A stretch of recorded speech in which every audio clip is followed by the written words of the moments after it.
Sa lungsod ng Jerusalem, nagigising ang mga pader sa liwanag ng umaga. Mga hakbang sa bato, mga dasal sa hangin, at isang katahimikang mabigat na tila alam ng lungsod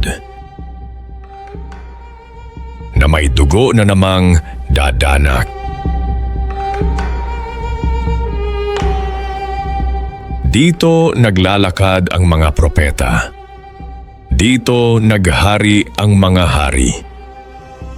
At dito rin huhusgahan ang lalaking tinawag naming guro.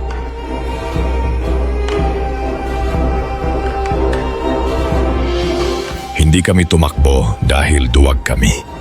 Tumakbo kami dahil gumuho ang lahat ng inaakala naming totoo. Sa isang iglap, ang aming guro na nagpakain sa 1,000 tao, ang nagpalakad sa tubig, ang nagsabing, "Huwag kayong matakot," ay hinawakan ng mga sundalo na parang siya ang may kasalanan.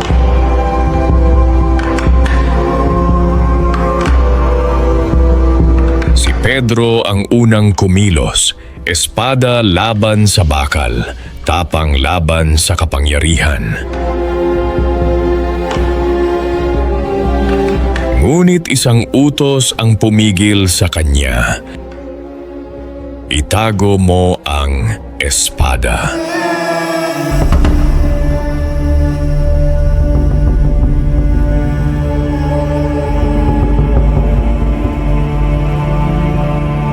At doon nagsimulang mamatay ang aming inaasahang Mesiyas.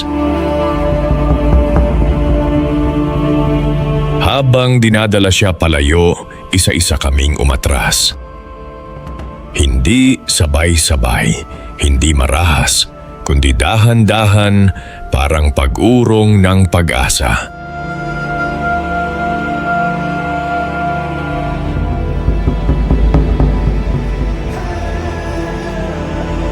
Sa dilim, narinig namin ang bulungan ng mga tao. Hindi ba siya ang nagsabing anak ng Diyos?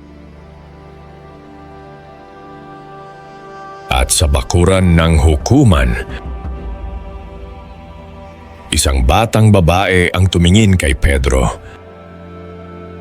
"Kasama ka niya, di ba?" sabi ng batang babae.